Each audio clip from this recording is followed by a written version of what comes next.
You've probably wondered about it before. Late at night when a thought shows up that you know didn't come from you, a memory you'd buried, a lie about yourself that lands so perfectly it feels custom made. And you've asked the question most people are too afraid to say out loud: can the devil read my mind? It's not a silly question, it's an honest one. Because if he can, then how are you supposed to fight something that knows exactly where you're weak? Nobody tells you this part.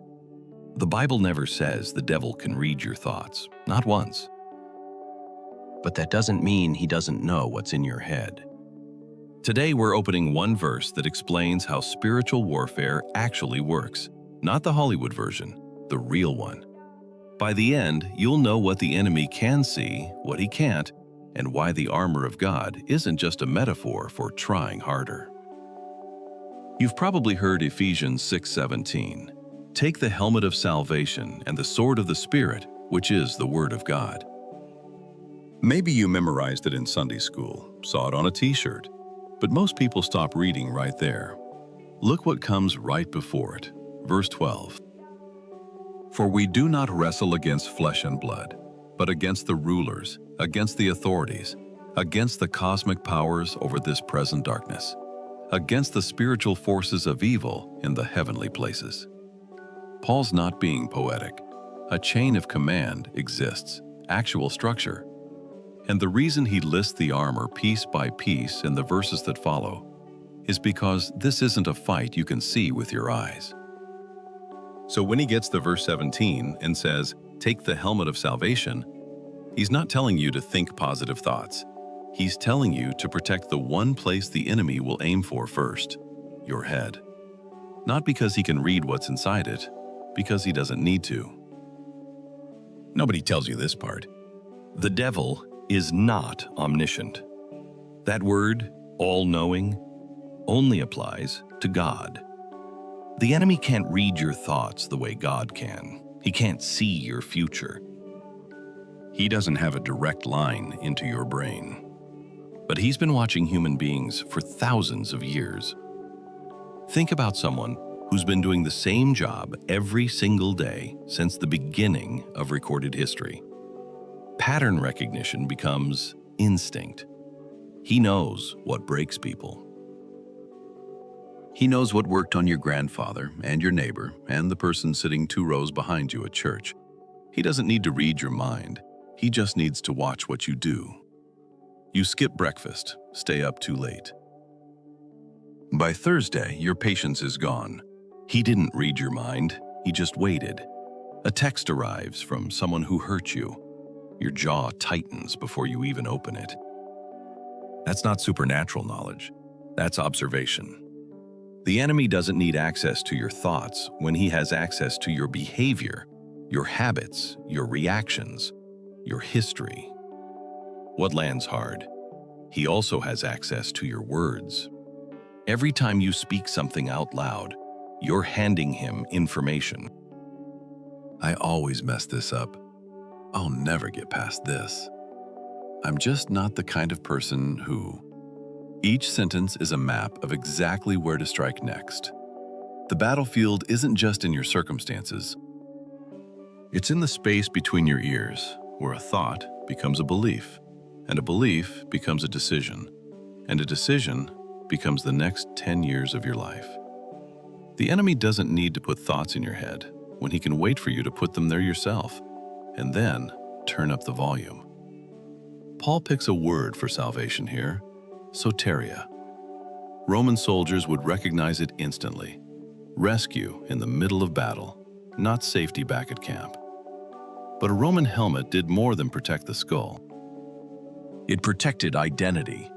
In the middle of a battle, covered in dust, surrounded by noise, the helmet was the one piece of armor that told you whose side a man was on. It had a crest, a marking, a shape that said, "This man belongs to Rome." Paul's saying the same thing.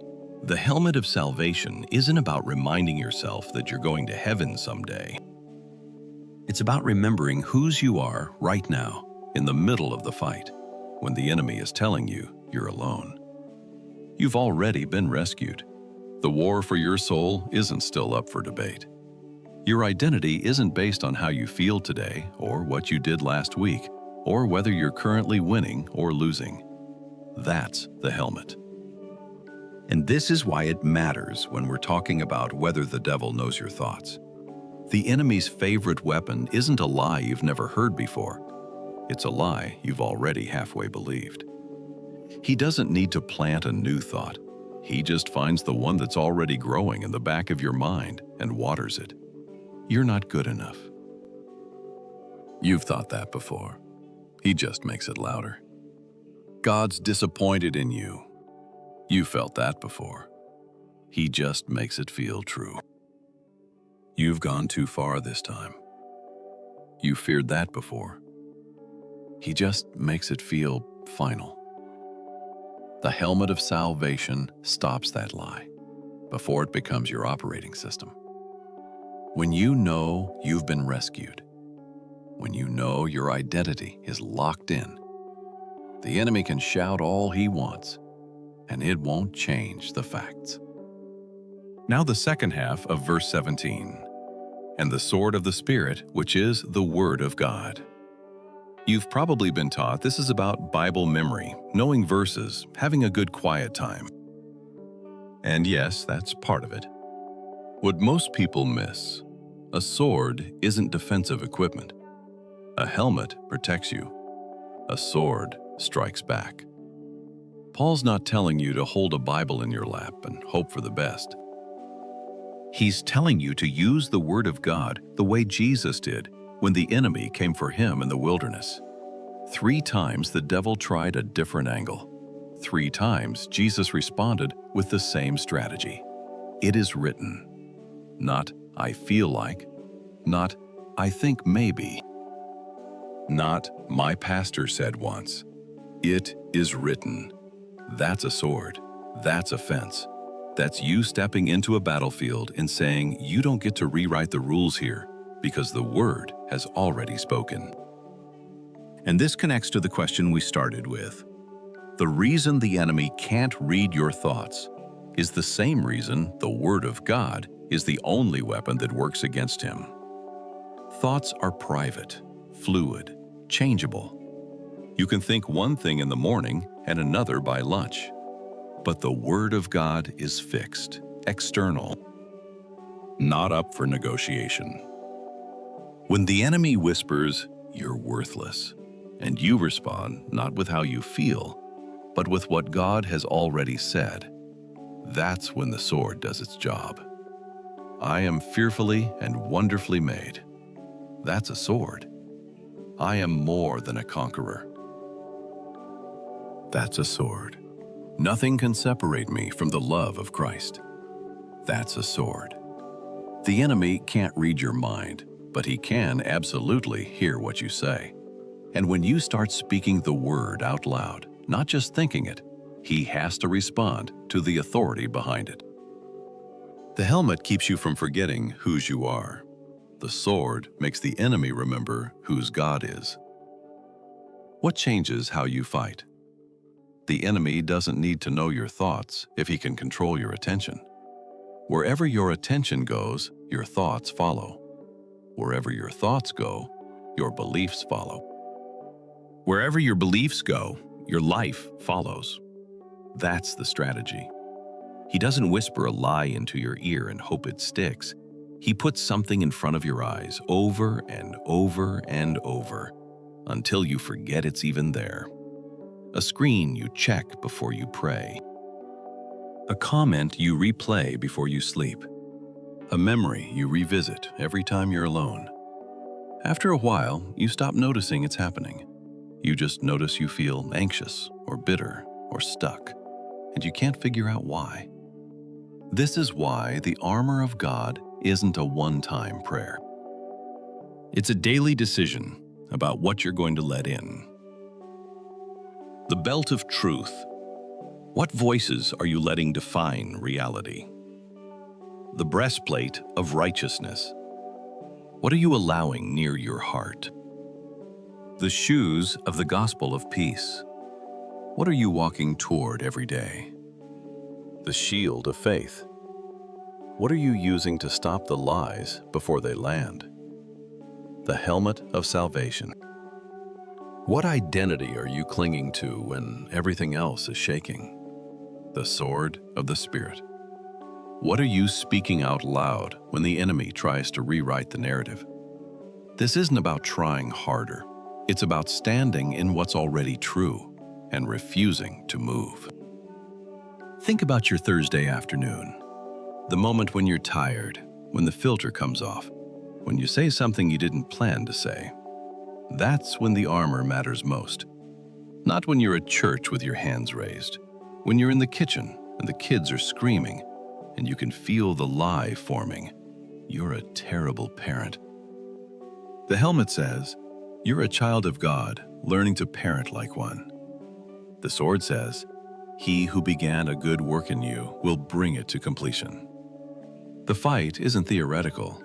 It's Tuesday morning when you wake up and the first thought that hits you is dread. It's the conversation you're avoiding because you're convinced it will go badly. It's the pattern you keep falling into, and you're starting to believe it's just who you are. The enemy doesn't need access to your thoughts if he can get you to stop checking them against what's true. That's where the armor does its work, not in your feelings, in your attention. In what you say yes to, what you say no to, and what you say out loud when everything in you wants to stay silent. Back to that late-night thought. Can the devil read your thoughts? The question matters less than you think, because whether he can or can't, the fight is still the same. The enemy's goal has never been to know everything about you. It's to make you forget everything about God. To make you forget you've been rescued. To make you forget your identity is secure. To make you forget the word has already spoken, and nothing he says can overwrite it. He doesn't need access to your thoughts if he can convince you to stop thinking about the truth. That's the real battle. Paul doesn't end Ephesians 6 with, "Good luck, try not to think bad things." He ends it with verse 18, "Praying at all times in the Spirit, with all prayer and supplication." The armor isn't something you put on once and forget about. It's something you live in, a conversation you're having with God every single day, saying, "I need you to remind me who I am, because I'm surrounded by voices trying to tell me I'm something else." The helmet protects your mind. The sword enforces the truth. Prayer keeps both of them active. Not because God needs you to remind him you're in a fight, because you need to remind yourself he's already won it. So your Monday morning, the next time a thought shows up that doesn't sound like the voice of the Father, don't ask how it got there. Ask what you're going to do with it. The enemy doesn't need to read your thoughts if you're going to believe them without checking. Take the helmet. Remember whose you are. Take the sword. Speak what's already been written. Don't let the volume of the lie convince you it's true. The war's already been won. You're just learning to live like it. What if the most dangerous thing isn't the thought that showed up uninvited, but the one you've been letting stay? Come back next week. We'll open the next page together.